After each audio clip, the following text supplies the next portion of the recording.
Texas Math Mundo audience, are we in store for a spectacular treat today? In the house, Mr. Chuck Thompson, owner of the Virtual Challenge Meet experience. The Virtual Challenge Meets have had a major impact on the UIL landscape, and it's my pleasure to have Chuck Thompson, Mr. Chuck Thompson, share his story with us. Let me take a quick moment and ask that if you enjoy this content, that you please hit the subscription button and the notification bell, that you leave a comment below, and that you smash that like button. It really helps me out with the YouTube algorithm. Let's spread this joy, let's spread this beauty to as many people as possible. Chuck Thompson, the Virtual Challenge Meets right ahead. My name is Saul Abdul, and this is Texas Math Mundo.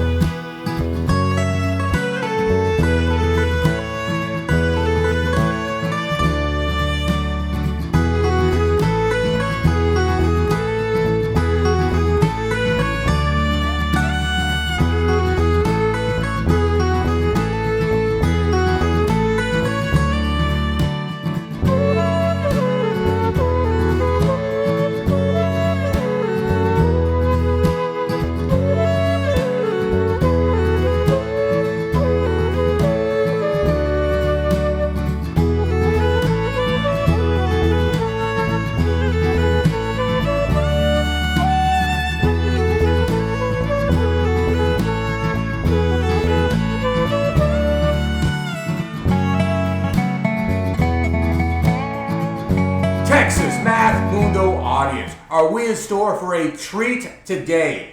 In the house, Mr. Chuck Thompson, owner of the Virtual Challenge Meet experience and director of the middle school and high school Virtual Challenge Meets.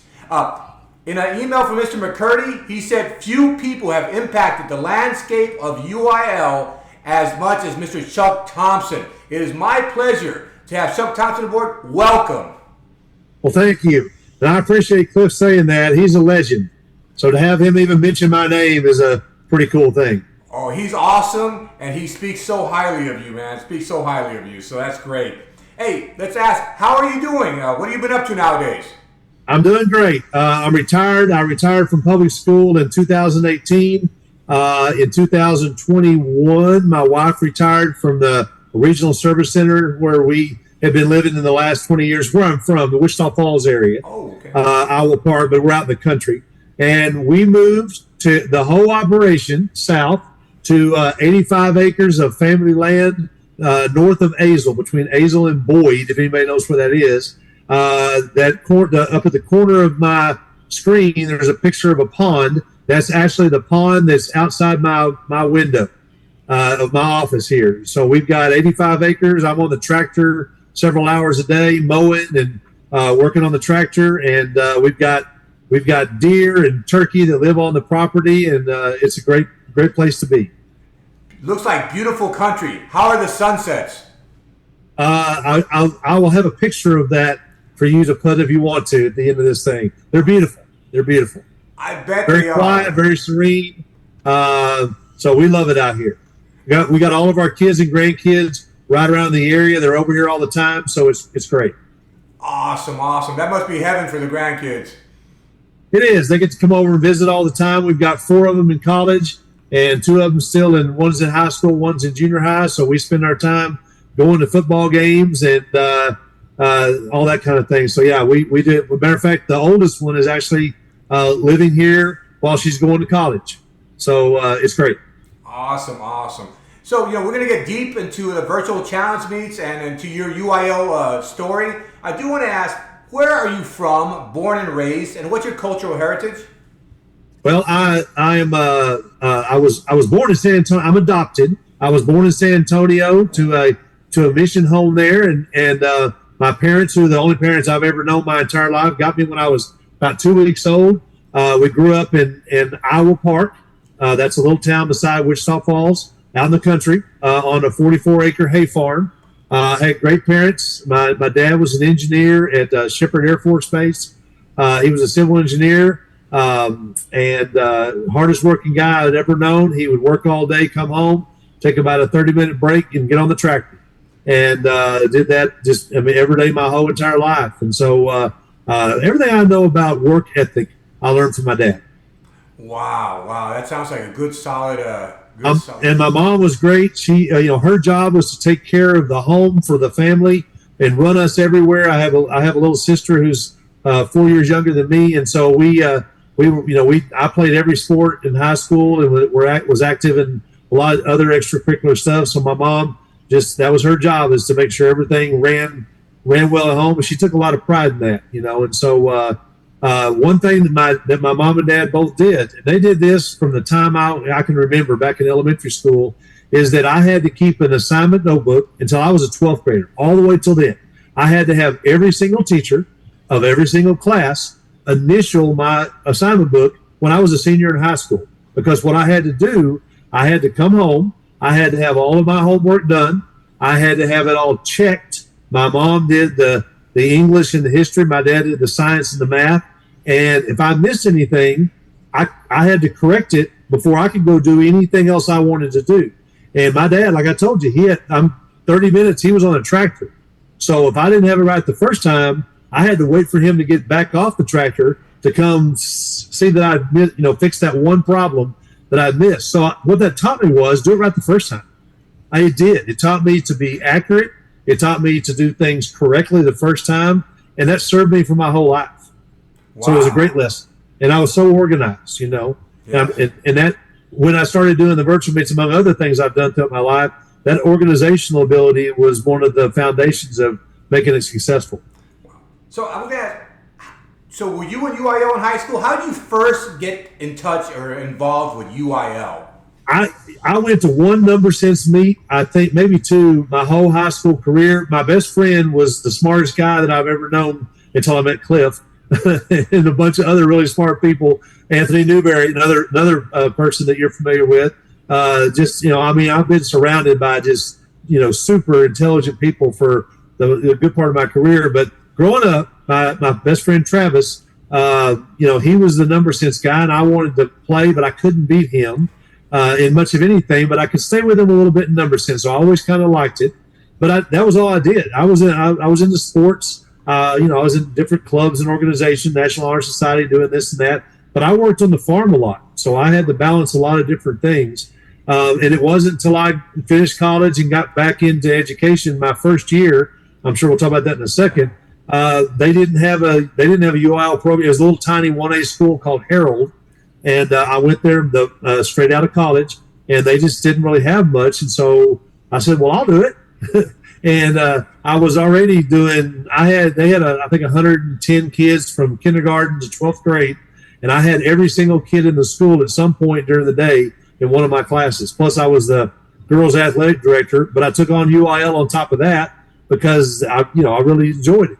And so, and that was where I met Judd Gray, one of my inspirations. If you're an old time math science guy, Judd hadn't been with us for a long time, but he was just a legend in Number Sense back in the day. And he used to have practices. He was in Archer City, Texas. And I had been to Archer City one time in my life, but I heard from somebody that he had these great practices. I should take my team over there. So I drove over there on a Wednesday night through the back roads of Wagner Ranch and went to one of his practices and met him.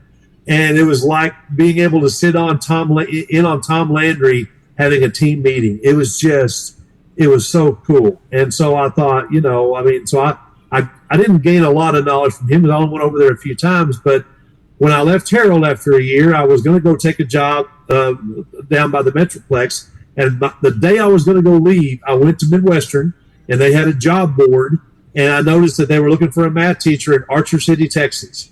And I went, dude, what could be better than going to teach with Judd Gray? And so the next day, I went and applied, and it just so happened that the middle school principal who was doing the interviews was one of my 8th grade teachers in Iowa Park, and we knew each other from that, and they hired me that day. And so I spent 8 years in Archer City working with Judd Gray, which was just phenomenal for the foundation of my Number Sense career, because he's just one of the original guys. So you had a legendary mentor. I did, and I could fill up an hour of a podcast telling you stories about Judd Gray, But I will tell you one thing. I went to one of the first meets I went to. It was when I was still in Harold, and I took the students to a meet in Stephenville, and I was trying to find out where all the coaches were to help grade. And I couldn't find them. They're usually near the food, and the place where the food was empty. And so I'm like, well, where'd they all go? And so I went down the halls looking for it, and I kept hearing this guy, kind of a guy yelling. And I thought, I wonder what that is. So I go to the door, and I see my high school math teacher and about 20 other math teachers sitting in desks, and this man who I couldn't see because he had his face like plastered up to the blackboard with his arm in front of it, and he's talking. And then all of a sudden he stood back, and it's Judd Gray. And I'm like, and I knew him from going to his, so I thought, wow. So I go in, I sit down, and then here comes all the tests, and Judd goes over in the corner while the rest of us grade. So I asked my teacher from high school where I was sitting beside, I said, why is he not helping? He said, watch. And what he did was he would sit in the corner and write a solution guide to the test that everybody had just taken. And then this is back when you went to a meet every weekend. And the next weekend he would take those home and write up solution guides and have his seniors that were going to go to college type them all up. He'd bring a stack of those to the next meet and sell every one of them for $25, and then give all that money to those seniors that were going to go to college. He was the nicest dude of all time. And so, that's where I learned the foundation of all my number sense skills from Judd Gray. Wow, that's fascinating. That's interesting. So as a coach yourself, did you all have some success? How was it being a coach? We did. Of course, I worked with Judd and Archer, so I was like an assistant coach to him. So I'm not going to claim any of the. We did a lot. We were very successful, but that's on him. I was just there learning, and so I went to City View in Wichita Falls, and when I went there, they were building a new school, so all they had was freshmen in the high school the first year, and we advanced someone to regionals the first year, and then the second year when we had sophomores and freshmen. We advanced a number sense student to state, and we went to state 18 years in a row in number sense. Really? We won 2 state championships. We won 5 silver medals a couple of times when we were the favorite going in. And it's funny, people ask, what was it like to have a state championship team? I can barely remember it. I remember the teams and all the practices, but as far as being in Austin, and I can remember it, But I guarantee you I can remember every detail about the teams that finished second, especially the teams that finished second that I felt like it was on the coach, which was me, of why we didn't win. Well, and I'll tell you one, back to Cliff McCurdy. He was in Argyle, and they were the top team in the state, but I thought I had a really good team, and I thought we could beat them. And we had them beat. I think we had all 3 of our players in the top 6 in state. And they beat us by I'm looking at my notes here, 20 points, which is one question because all 3 of my top players missed the same question. Well, when that happens, there's only one person responsible for that, and you're looking at him because I didn't teach him that question well. I teach him that question well. We beat Cliff, and that would have been great. And then we won the state. We went up. They went to 3A. We were still in 2A the next year. We won the state championship the next year with pretty much the same team. Wow. So, but the point was, you remember the times when you just didn't quite get there, and you want to evaluate and, what you could have done better. And I'll tell you what that did was, though, I started the next year, long before analytics became a thing. I'm real big into analytics to try to figure out exactly where to put the little bit of time, because I hardly ever had after school practices. We practiced at lunch. The kids would come down to my room. We'd have 20 minutes every day, almost every day, at lunch. That was it. Well, now I had some kids that would come in before school, after school on their own, but we just didn't have practices before and after. It just didn't work into our, the time schedule of school. So we had to make the most of all of our time. And if you can pinpoint, and when I just got through being the number sense instructor, I guess you could say, at a TMSCA workshop for Dallas ISD. They called me in out of retirement to come do the number sense for them every year for this workshop. And I've got a big packet that we use and go through. Well, one of the pages is one of my analytic pages that we do after every time we practice. And when I pull that thing out, all these prospective coaches in the room look at me like I'm a nut, because it looks like it would take 2 hours to produce that thing we did it every day. Because at the end of that time, I knew exactly what questions that I needed to work on for the next practice and the next practice. And we had goals, and we knew where we had to be competitive that year, and so forth, So anyway, getting beat by Cliff it's what spurred all that, because I said, that's never going to happen to me again. It's not going to be on me that I didn't teach them. They may miss a question, but they're not all three going to miss the same one, because I'm just not going to let that happen. And, you can't avoid that sometimes, but yeah, sure. We made every effort not to, so. You're right. You remember the ones you lose. You remember the details there. You do, because, and not that you let the kids down, but they work so hard. Our kids, they used to want to work all summer, and I learned over the years that they have to, especially in number sense, we would take off in June and start in July and do work, do tests all summer. And then by the time you get to May, I was so tired of number sense. They were so tired of number sense. And that's not the time to be letting up. That's the time to be putting the, pedal to the metal. So we had to work in some time off so we wouldn't burn out, and with the kids I had, you didn't ask me this, but I have a lot of coaches say, I have such a hard time getting kids to want to come to practice and commit. And I said, what you have to do is you got to turn it around from a kid thinking they're doing the school a favor by maybe showing up and maybe putting a little bit of time, to letting them know, hey, listen, we've gone to state, by the end, 18 years in a row. So you let them know, we're going to Austin. If you want to be on the bus, this is what you have to do, or next man up. Because, and so I learned a lot of lessons along the way, but one of them was meritocracy.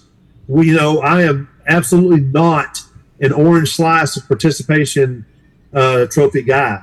I am, and several things along the way have maybe even more that way. When I was, and I know I just keep rambling here, but when one thing I learned right before I retired was that I had 4 really good kids, and there was 2 really good ones and 2 that were really hard workers. So I would group them in 2s, and we'd compete every day, and we had snacks and stuff that we'd use for prizes or this or that or whatever. And I'd give the prize to the ones that won, but then I'd feel bad because the other 2 worked hard. So as they left, I'd throw them a bag of chips. Worst thing I ever did. It was, because it told them that really it's not a meritocracy. I thought I was doing a nice thing, but I really wasn't, because I was stunning their growth. Because what I need to say is, you want that bag of chips, work a little harder than that. Beat them tomorrow. Mr. Thompson, that's old school. That's old school, hardcore old school. That probably the lessons your father taught you. So I do have a question. 18 years to stay in a row. Yes. Do you have a favorite team or a favorite moment from those years? Yes. And it was a year that we didn't win anything. I will tell you about it. We had just graduated some really good players. I had my best kid finish second in the state individually, and there was a bunch of seniors that year. I had a bunch of kids that had potential, but there was such a strong team the year before, they really didn't get into any meets. They didn't really travel as much, And so I had a bunch of them that and in our region, there was a really good team that had 2 brothers, and we weren't in the league with them at all. And then there was a third guy from another school that we weren't in their league at all either. And we were never going to beat that first school as a team score, because we just didn't have a solid enough team. So I've always been real blunt and real open about strategy. I used to call number sense a 60-yard dash of math.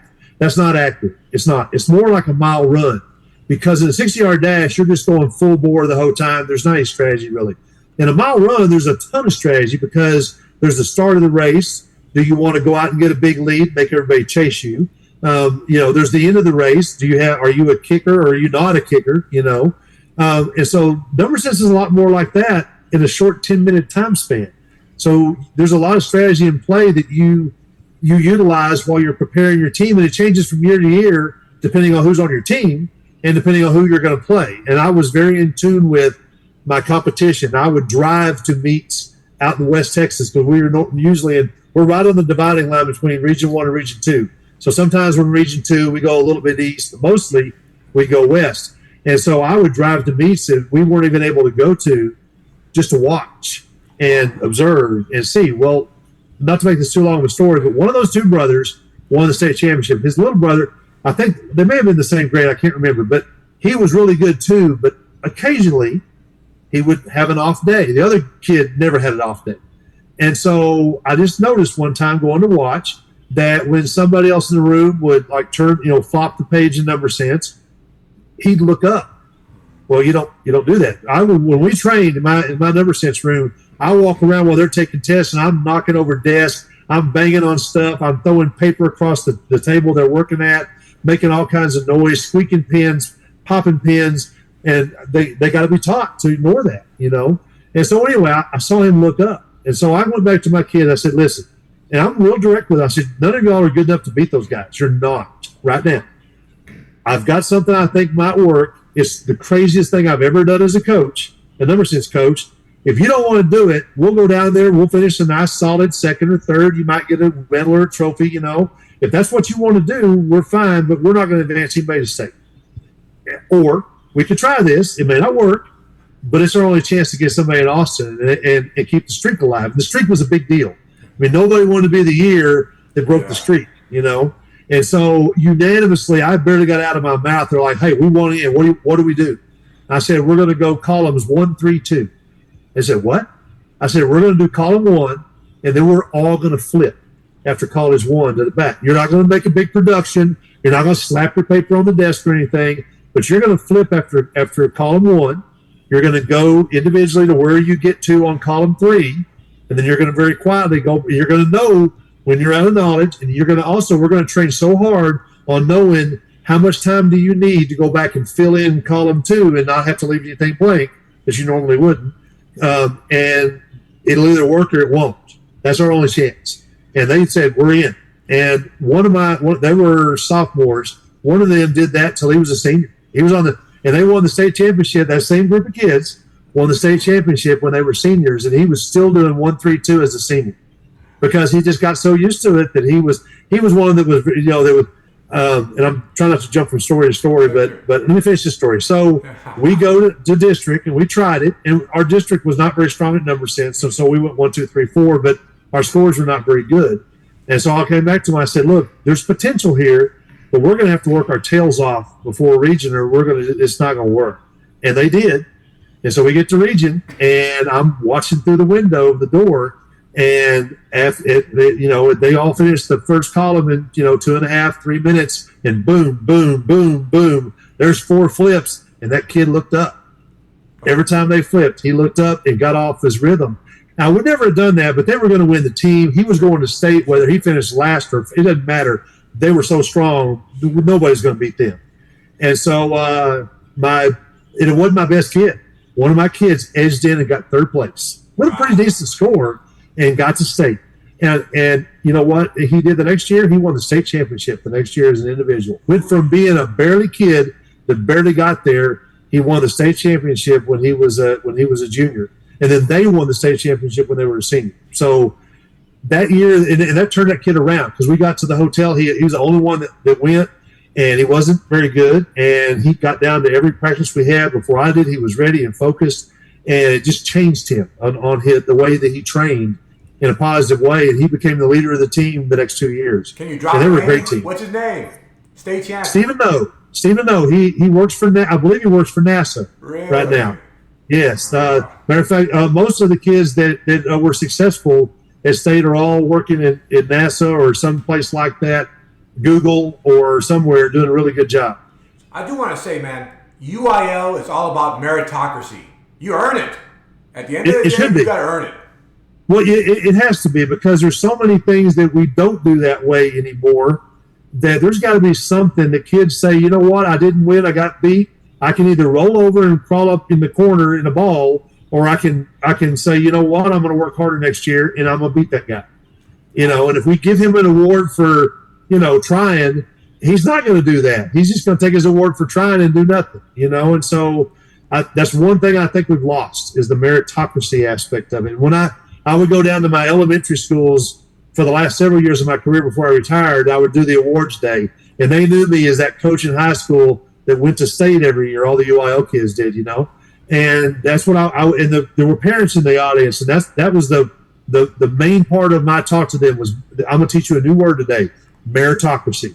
You better learn it, because if you want to play on our team and be successful, that's what we do, you know. I will say, though, and we're going to get to the virtual challenge meets, you are very generous with the certificates, though. You do try to acknowledge as many people as possible. Well, I do, and I'll tell you why. Because we've got so many schools playing. Right now, we're up to almost 500 high schools. I think I did the numbers earlier. I'm going to have to look at my sheet, and I don't have my glasses on, so I think I got to put them on. As of this morning, we got 25 new schools today. So as of this morning, we had 421 high schools signed up for the first meet that starts on Monday. And we got 173 middle schools that are playing the first meet that's going on right now. So if you only give out 20, top 20, well, when you got 450 schools playing, a bunch of kids, and we have unlimited entries, especially in the fall, there's thousands of people playing. And you're going to give the top 20, you're not going to, a lot of kids are not going to get much. And so when I do the results, you're going to ask me the people that were important to make the virtual meets. Well, the number one guy is a guy named Cole Markham. I'm a Longhorn. He lives in College Station. With the time that he joined up with me, we'd never met. I called him on the phone.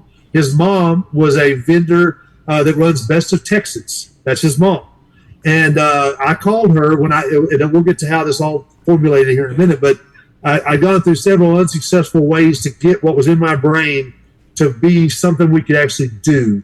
And so I called her, because hers was kind of similar. And I said, hey, I'm thinking about doing this. And she was all for it. I said, who does your website? And she said, my son. He just, he's starting a computer, company, and I'd love for you to call him. It'd be great for him. And, so I called him. So I had all these different, I'll get to that in a minute. But anyway, he, in 10 minutes on the phone, I think he drew it on the back of an envelope and then shot me a text of it and says, "This is what you're talking about?" I went, "Dude, that's exactly what's in my brain." And he's been with me since that day. So everything that you see on the website, it looks like a third grader made the website, but that's all me.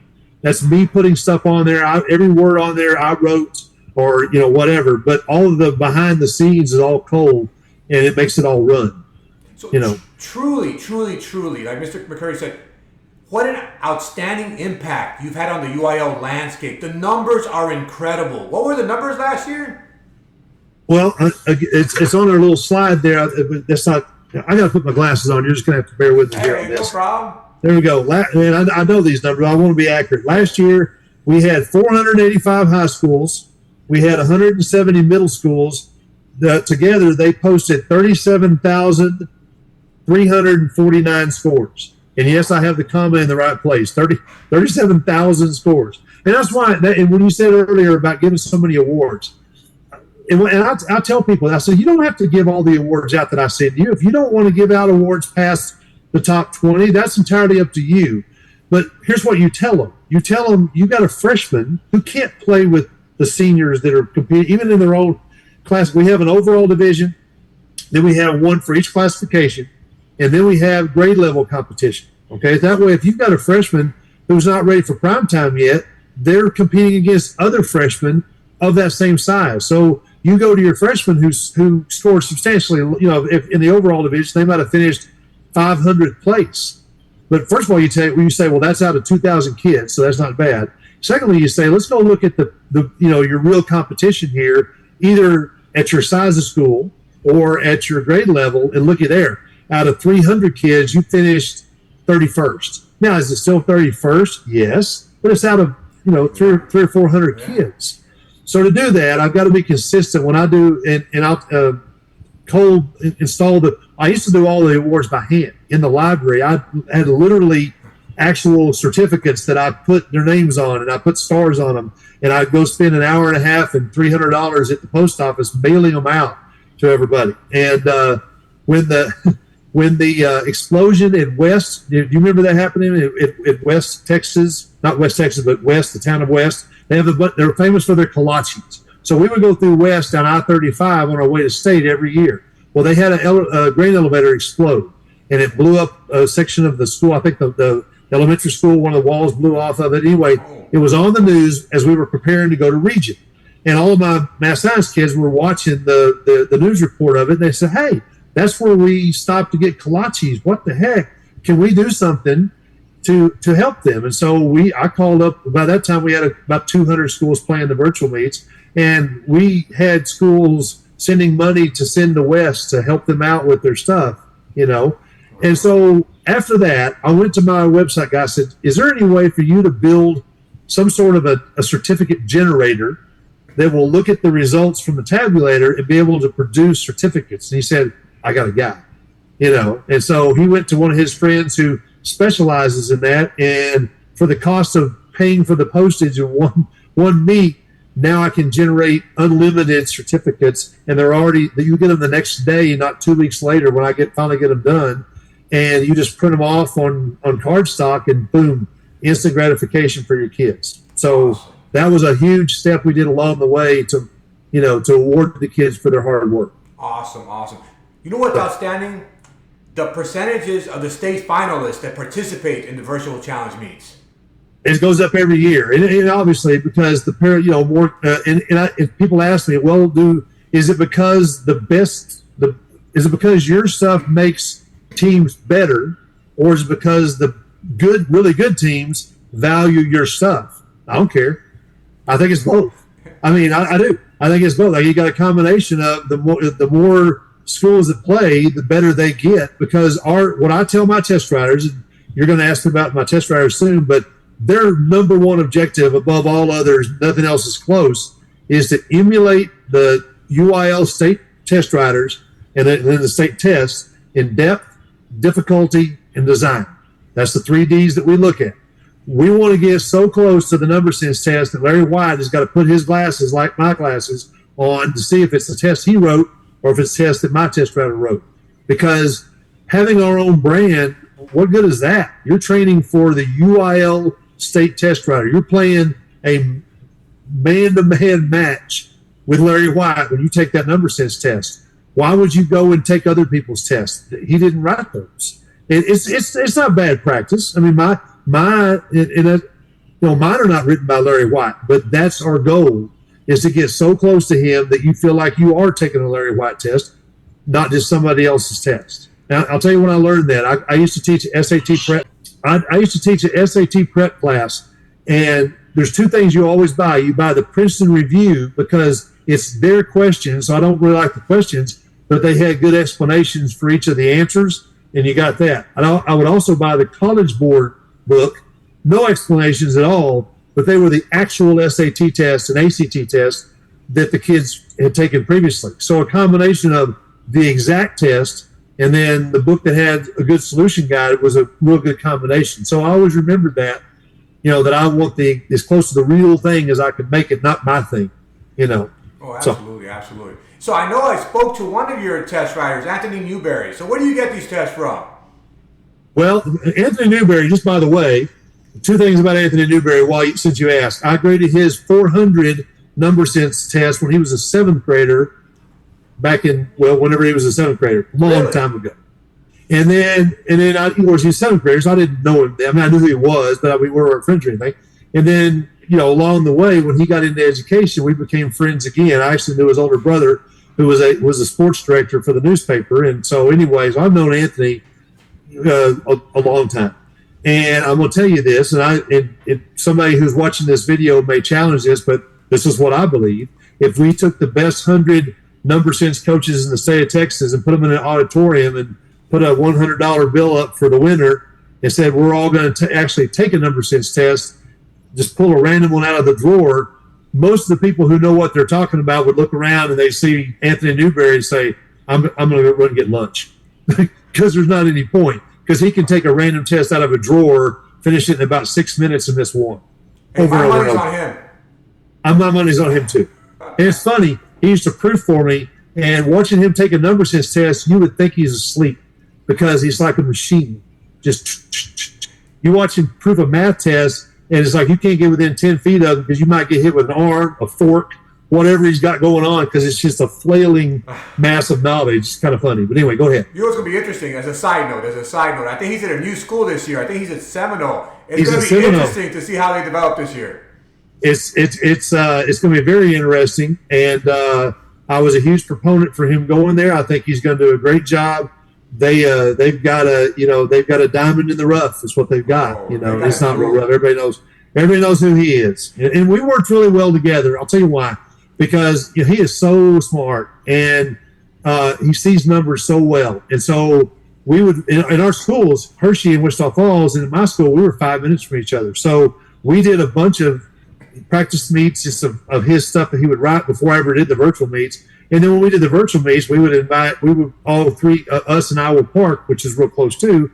We'd have a little tri-meet on a Saturday to do our virtual meet testing, But anyway, I worked really well with because I taught Algebra 1 my whole career. We hadn't got to my teaching career, but I started teaching English, but I ended up teaching Algebra 1 for, 15 years, 16 years. I got my first master's to be a principal, but it was a funny joke. I was never going to be a principal. I was going to be a librarian. Well, look at me. I don't look like your typical librarian, but I wanted to be a librarian because in the school I was at, it was the most beautiful room in the entire school. And I had so many hats that I wore, having that as kind of the hub for UIL, for all the textbooks I did, everything else. It was great. So I don't have a master's, but I have my public school library certification. And that's where I spent the last 8 years of my career in the library. Wow. I do want to say the virtual challenge meet is a game changer, especially for that isolated school way out there in West Texas. This gives them a chance to get engaged. Well, it does because, and I always tell them when I get new schools, I tell them that they say, well, how do you do this? I say, what I would do is the first meet, give it to every kid you can get to come in the room and see who jumps out of their shoes, because very seldom, especially in Number Sense. Number Sense is a unique little weird event. I'm aware of that. But very seldom has my best Number Sense kid been my best math kid. It's happened, but there's a special set of skills, as they say, for Number Sense and for science even. If you may have a kid that's great in the classroom in science, you may have this kid sitting there being real quiet, making A's, but nothing spectacular. But all of a sudden, just that's where we found one of our best science kids we ever had at CityView. Was they gave it to all the kids in class one day, and he just I really thought he'd found the key. I did, because this kid who makes low A's just smoked this test, and so he was a real nice guy. I really didn't think that, but I'm just saying it was a surprise.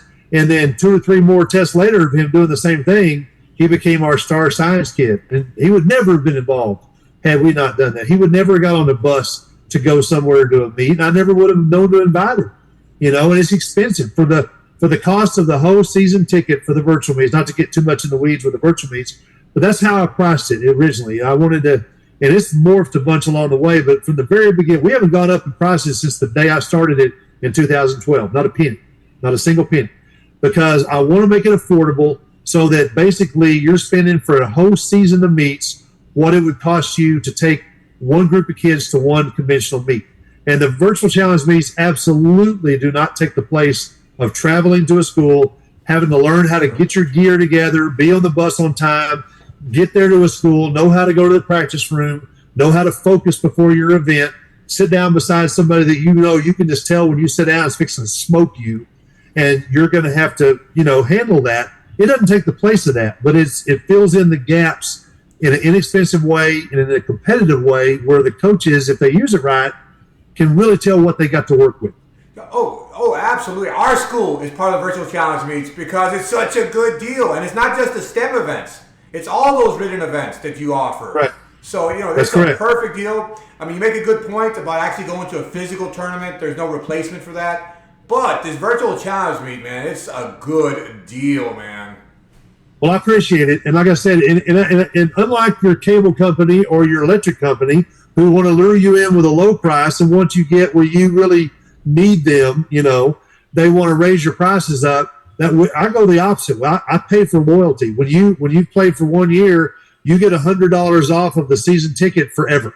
I don't care if you play the next year and then you have to take off. Like during COVID, we actually got a lot more schools than we had before during COVID because while everybody else was having to pivot and figure out some way to deal with, having to do things virtually during COVID, that's what we were already doing. And we'd already gone through all of the obstacles it takes to do things virtually, and have it work. And it's not as easy as it looks. We've made it. It looks easy on your end, but there's been a lot of formulation along the way. So when schools had to pivot, a lot of companies went under because they couldn't market, for one thing. They couldn't get a hold of their schools anymore. They canceled the Capital Conference for a year. Then when they had it, it was an online one. And that's where vendors get to go out and meet their prospective, schools. That was gone for a couple of years. And there's been, so that was important to me to make the cost low enough so that it could be affordable and to reward the people who stuck with us. And so if you're a coordinator and you decide to go to another school, that $100 off follows you to the next school. And you get to be an instant hero because you're going to save your new school $100 on the day you walk in. So also, I have to add, if you go to a local area meet, that's great. But you're only comparing yourself to local area kids there. The virtual challenge meets statewide. So if you're in the valley, you can compare how you did to a kid in the panhandle. You know what I'm saying? That's correct. But there's no way. I don't care. We used to have in somewhere along the way. You're going to ask me kind of how I became a meet, director. I've just always been real good at that. When I was in Archer City, and then when I went to City View, we would have 6 meets a year at our school every year. I mean, we had 3 in the fall, 3 in the spring, and because nobody else around our area was putting on meets, and it costs a lot to travel, and we traveled back then every weekend. And so we just couldn't afford to go somewhere every weekend. So I started doing meets, and we started building up a loyal 25, 30 schools in the North Texas area that would come all the time. And then all of a sudden we started getting schools from the Metroplex. We even had Tony Potter brought his school from San Antonio all the way to Wichita Falls to come to a Saturday meet one time. They spent the night before, and so, I gained a reputation, I guess you could say, of a guy who ran a good meet. It was always fair. It was always well ran. We had good awards. We had good graders, good kids. I got put in charge of our district meet. The way they did our district meet when I came into that district was that somebody would do it and then you would hand it off to somebody else the next year. I just thought that was not a very well thought out way to do that. Why would I want to hand off to somebody and have to worry that I didn't tell them every little detail about what to do? And they're like, you want to do it again? I'm like, well, yeah, I'd rather do it again than have to do that. And then so I did it for 18 years in a row, and then I did at the Capital Conference, I did sessions on how to run a district meet. So I just kind of became the meet guy, and so that's kind of how part of how this evolved. Great stuff. So how do the numbers look this year?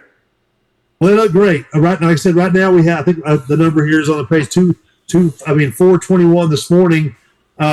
We've already gotten 25 more people. So we've got many more schools that have signed up before the end of September than any year. I keep track of all those things. Like I said, I'm very analytical. I even have a Google map that I put a pin for every school that plays, so I make every pin. Let me say this right. Every classification has a different color pin. Oh. So when I throw it up on the state of Texas, I can see where we're not represented, or where, and like you said, you get these tons of schools out in West Texas that there's not a school within 100, and 2 hours of them to go have a meet with one school against another school. Yeah. And now they can play not only the other schools out in West Texas, they can play the schools in El Paso. They can play the schools in Brownsville without having to travel, and it lets the really good kids know what the really good kids are scoring around the state. And it also lets the kids who are just starting know that, hey, no, your score is not very good. You scored a 12 on Number Sense. Your goal is, but you see what everybody else scored too, there's a bunch of 12s. Yeah. Your goal is not to win next week. Your goal is to get up to pass a few guys, get out of 500 place and get to 400 place. Let that be your goal, You know what? I have to thank you. You know what? Because you produce the best results tables. When the UIL district comes, and your reports, I use them on my live stream. I always give you credit. But Your reports are the most excellent reports to look at the data. Well, I have to credit someone too. I mentioned Tony Potter earlier. He used to have a website called texasmath.org. I remember. And when he decided to take that website down, I had established the virtual meets enough to where he knew I wasn't going anywhere. And like I said, we became friends over doing all that stuff. So he, as much as he could, kind of gifted the components of his website to me to utilize what I could, I could work into my website. And he used to do this thing called the 7 Llamas. I remember. Yeah. And so that was kind of when I took that to my website guy, I said, hey, can we do something like that? And my website goes so funny because there's literally nothing he can do. He can write code for everything. And if I think it's something that he should be able to do in 5 minutes, he goes, well, it's going to take, me a day and I'll roll out of something the next day. And it's something I think is going to be some arduous, rebuild. He said, yeah, give me about 15 minutes. And then boom, there it is, And so he took the basics of that and what it is it's before he did that and before the 7 Llamas, if you were a good coordinator, and especially when the wild card, started being part of the thing, everybody that I knew had their own separate big poster board or spreadsheet, but I had a poster board. I like doing things old school.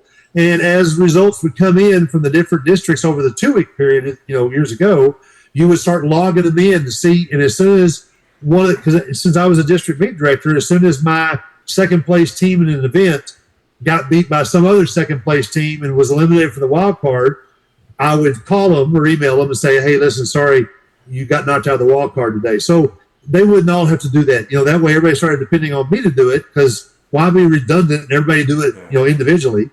And then so when I decided to do the commission compilations, that was just an extension of that to a statewide thing. And all it is exactly the same thing, but it's a script that goes in and does it in a second rather than 4 days of nonstop writing down stuff, and then I can make it pretty and post it. Well, I can tell you, we eagerly await those reports because it's so easy to sort through the data and see where you're at. And coaches and even students, we're all looking at that data, see where we fall, see where we're at. You and about 400, what's the number now? 480 schools. It's been one of the biggest things that we do, and it is helpful. I mean, if I was just me not being the guy in charge, I would be thrilled to get that, because it saves you hours and hours and hours, Of course, when they went to SpeechWire, it became because you're not getting the data off of the UIL website, you're getting it off of SpeechWire. So I went to Dr. Stevens. I went to the guy that runs SpeechWire, got permissions. They were 100% for it, because it's not anything. Again, there's not a single number on my stuff that you could not go and get yourself by hand, and 4 days later you could assemble it all somehow and send it out. But it doesn't take me 4 days. It takes me, now that I've got it fine-tuned, to get it looking pretty, it takes me a couple, 3 hours, but nothing like what it did before, and it lets you know what teams are coming out there, what kind of scores you got to score. It saves you tons of time on your planning your hotel reservations if you're a wild card, but now you're not a wild card, and so forth and so on. It's awesome. It's awesome. What's the vision for the future? Well, I'm getting to be an old man. I turned 62, and I was born at 60. I have to remember how old I am by famous Cowboys. Now I'm to the lineman, which, it's a little hard to remember famous Cowboy lineman. But so, at this point in the game, and my wife, like I said, she retired from the Regional Service Center in Wichita Falls in 2021, and she works in the office with me. And so she's learning little by little. Most of this stuff I do in my head, and that's a problem, because I always talk to my website guy about getting hit by a bus. If he gets hit by a bus, what am I going to do? Well, now we're to me. And when COVID came, we won't go into all the COVID stuff, but it becomes a reality that something could happen to you. One of my test writers was writing a test to deadline from a hospital bed on a ventilator, and he would not let me. I think he was in a hospital bed for sure. I don't want to say wrong, but he would write a couple of questions and then go back to sleep, and then wake up and have enough energy to write a couple more questions. And he would not let me turn it over to somebody else, because that was his baby to get done. And we've never, not one time in the history, is our 11th year, not hit deadline on all of our tests. Wow. And we do. I'll tell you something we do too. And I want to mention this. You've been to the state meet, I'm sure, many times. When you go to the state meet, there's errors on tests at the state meet every single year. Unfortunately, they don't all get caught at the state meet. You might catch them a month later and realize, oh, had that been caught before we left the state meet, my kid might have got a different medal or whatever, So we've got two proofers, on every event. One that's just kind of to make sure the key is right, that knows the content, and one that's in charge of the grammar, the look, and all that kind of stuff. And then I proof everything when it gets to me all done. I got to put my OCD. I'm very OCD on titles and headers and footers and fonts, and that's just me. And so I do all of that before I post them all. And still, occasionally, an error slips past the goalie. We make that a positive thing. We say, look, we've got 480 schools with multiple eyeballs from each school looking at this thing. You're going to catch everything somebody is going to. And when you do, it's going to be a positive thing. Is it a little bit of a pain for the coordinator to have to go back and get the test? Not if they do what I recommend, which is get all the tests from each of the coaches after they have administered the test. We don't want them out there till the meet's over.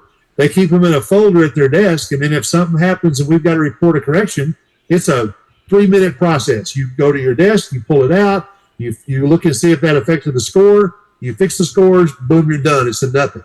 If you don't do it that way, it's an arduous task of trying to track down the coach and the papers and everything else. But at the end, we get correct scores. Now, sometimes if the error is on the test, not the key, that just happens. You've got to throw out a question every once in a while. It just happens. But we make it a positive thing. I put their name in an email. I send them a virtual meet shirt for being so helpful. What do? You want to make it as good as you can, and it's worked out great. So virtual challenge meets have such a great impact throughout the state. Awesome. Would you like to do any shout outs, saying people have helped you along the way? Well, I mentioned Cole. Without him, because like I said, I had taken my idea that was in my head. They used it for at Western State University. They put a senior level computer science, I can't know what it's called, a team of kids to do a project. They spent a whole semester trying to build it for me. And when it was done, I hope they're not watching. When it was done, it was great.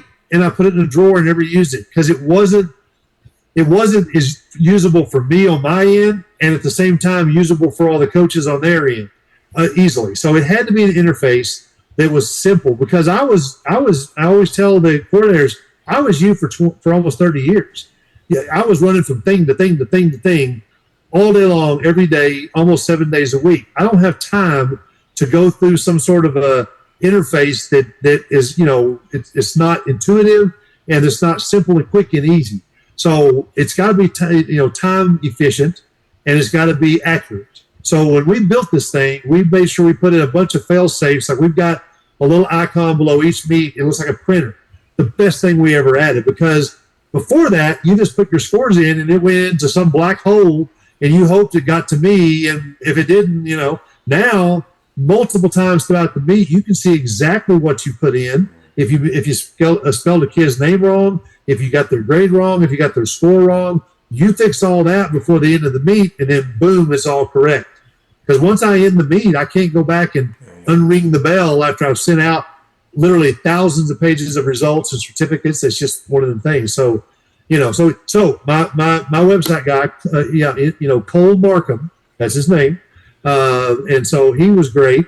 Cliff has been, like I said, I've got the nucleus of my test writers. They're all either state championship coaches, or I've got several state directors, either past state directors in different events or current state directors in different events. And that's great to have people involved in UIL. When I go down to the Capitol Conference, I go through the list of all the presenters, and 75% of them on the events that we do are from schools that do the virtual meets. So I go to them and they give out virtual meet shirts at their sessions and talk about them. And I always tell them, don't tell them that anything that you wouldn't tell me. If you think that there's something lacking, say that, virtual meets are fine except for this or whatever. I don't need you to glad hand it. I want you to tell them what you think. How will this help your school? The best way, I think, for a prospective coordinator to decide, because schools don't have much money in their budgets. They got to use it very efficiently. So they got to figure out, what am I going to spend my money on? There's no better person out there to convince another coach this is where you want to spend your money than one who used it and it was a great thing for their kids. So with the word of mouth, I've never spent a single penny on advertising, except the shirts I give out for people to wear. That's it. Certainly, it's the biggest bang for your buck. It's certainly the biggest bang for your buck.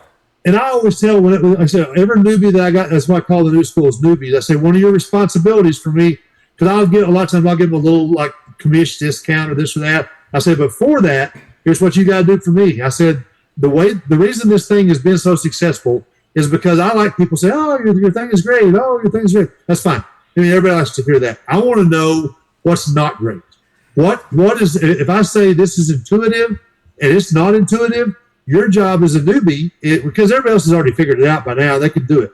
If it's not intuitive like I say, or my directions are not clear like I say, I expect an email that says, dude, this is not understandable at all. It's ambiguous. And the first thing I do is go fix it. I had one of my new schools this time, we had done an improvement on the website, and there was like, I don't know how to say it in a techie way, there was a ramification from the improvement that caused a little glitch in something when you put students in.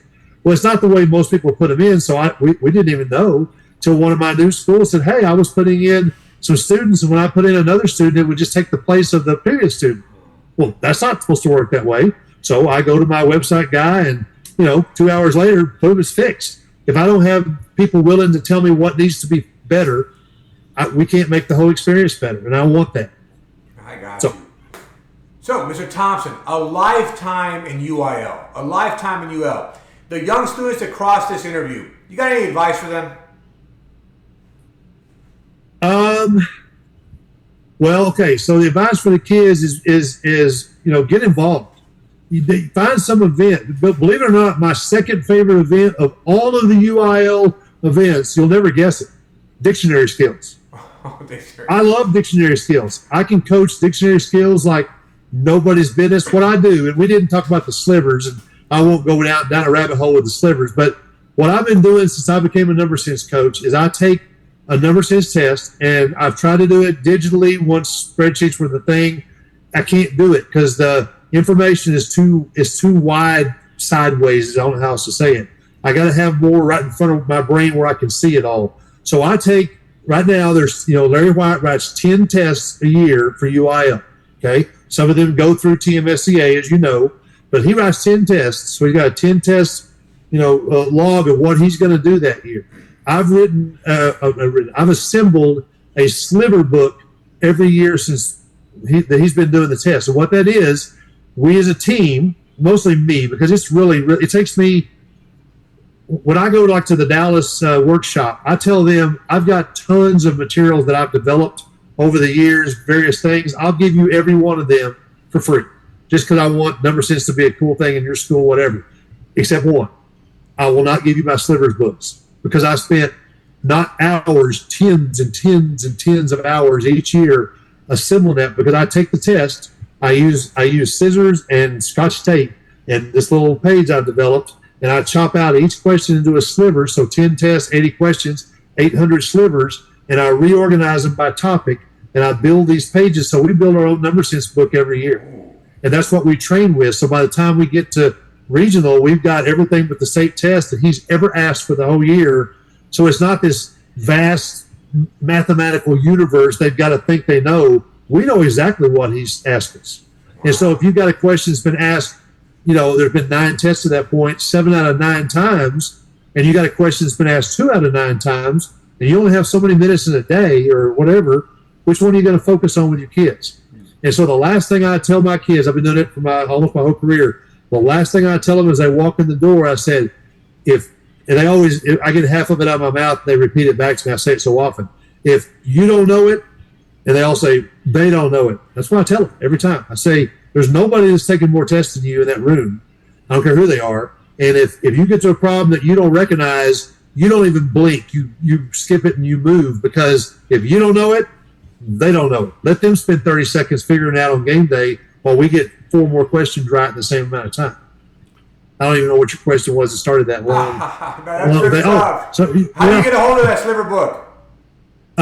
You don't. You come to my house. Hey, you know what you do? You come to my house and I cook you a steak, and we sit on the patio and I'll show one of them to you. I bet I've shown 500 coaches how to do it. I say all you gotta do is email me or call me or come over and I'll sit down with you and do it. And it's too much work. It's a lot of work. Yes. But there's nothing that I do that's more beneficial. It just takes it all down to something you can just see right in front of you, you know? So. Hey, so very fascinating, Mr. Thompson, very fascinating. Any parting words or final thoughts as we conclude this interview?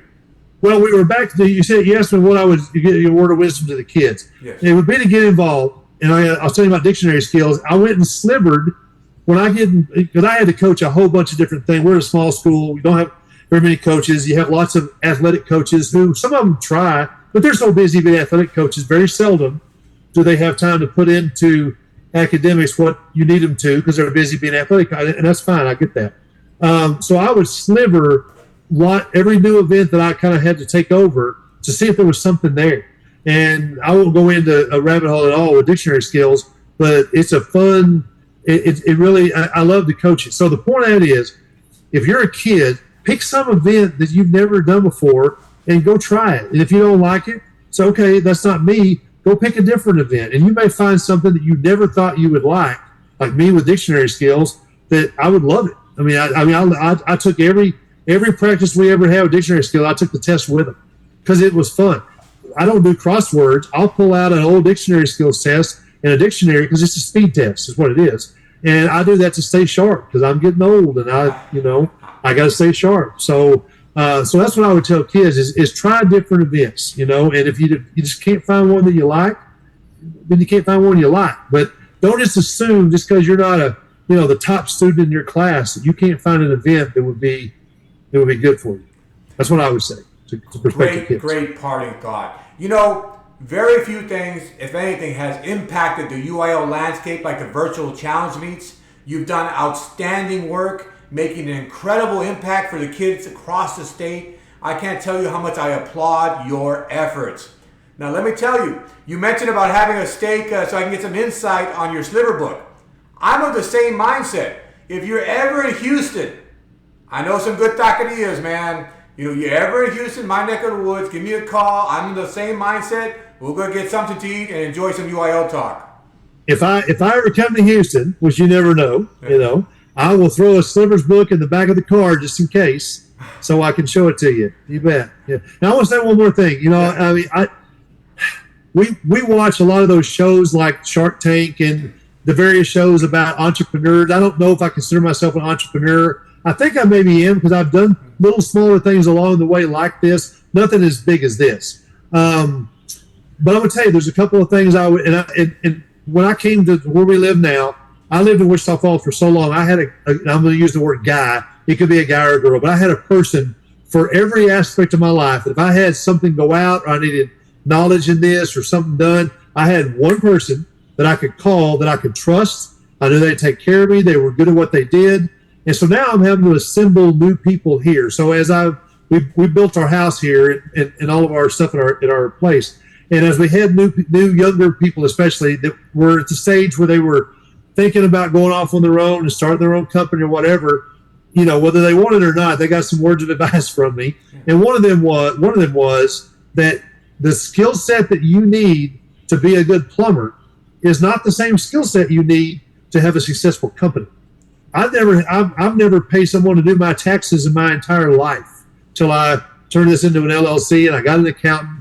And I told him flat out, hey, I'm going to watch you do this 1 year, but I've always been the guy that does everybody's taxes. I'm not going to need you. Dude, I will never do my own taxes again because to do it right and to have that pressure of it being done right on a company like this, there's no way I could replace the time and the stress of, with doing it myself. So and the second thing I would say, so we watch those shows for a confirmation that we're doing stuff right. I don't know how to do. I've done every single thing on the virtual meets because it seemed like the logical thing to do. Out of the seat of my pants, not everything's worked, but you got to be willing to just screw something up And then now you get to have, it's fun in a way to problem solve. How do I fix this thing that didn't work very well to make it better for everybody? That's a fun thing when you can take something that didn't work and then fix it. Well, now it does work, and it gets better and better. So I don't know if that's helpful or not, but if you're wanting to go do that, don't be afraid to fail. It's going to happen. Just figure out what you're going to do when you fail and how you're going to fix it. Awesome. Yep. That's a great way to end things. Mr. Thompson, I can't tell you how much I appreciate you sharing your fascinating UIL journey with us. I'm very appreciative. Thank you very much. You're very welcome. It was an honor to do this with you. Thank you. Great. Farewell. We'll see you. Wow, what a wonderful discussion with Mr. Chuck Thompson, owner of the Virtual Challenge Meets experience. And he has had such a wonderful impact on the UIL landscape, and I really appreciate it. Thank you very much, Mr. Chuck Thompson. Let me take a quick moment and ask that if you enjoy this content, that you please hit the subscription button and the notification bell, that you leave a comment below, and you smash that like button. It really helps me out with the YouTube algorithm, and let's spread this joy, let's spread this beauty to as many people as possible. I have plenty of wonderful things in store for this channel, and I truly appreciate your support. My name is Saul Gandu, and this is Texas Math Mundo. Farewell.